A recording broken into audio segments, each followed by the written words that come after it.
Well, a change is brewing in the local coffee culture. A surge in BIPOC-owned coffee shops is bringing more diversity and equity to the coffee industry in the Twin Cities. In tonight's Voices for Change, Maury Glover shows us how they're building community as well as their businesses.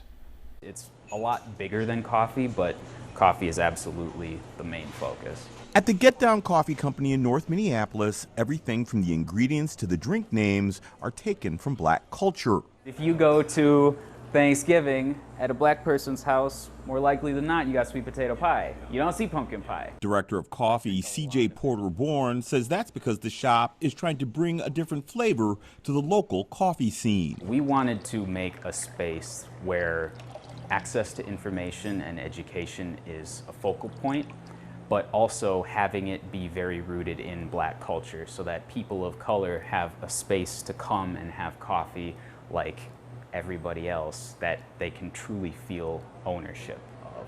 The Get Down is one of a handful of BIPOC-owned coffee shops that have opened around the Twin Cities in the last few months. Porter-Bourne believes the death of George Floyd caused more people to spend money at black-owned businesses, which makes it less of a risk for people of color to start a new venture because they know there will be a pool of support.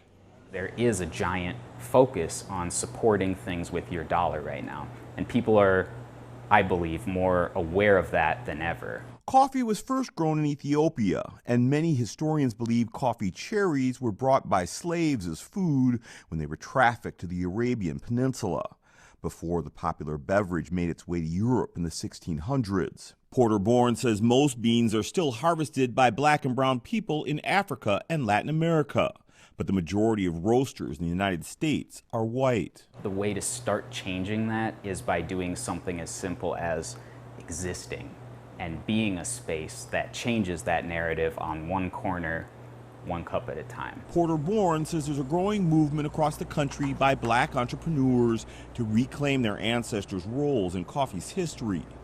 And he hopes having more BIPOC-owned coffee shops train the next generation of baristas could lead more young people of color to a brighter future.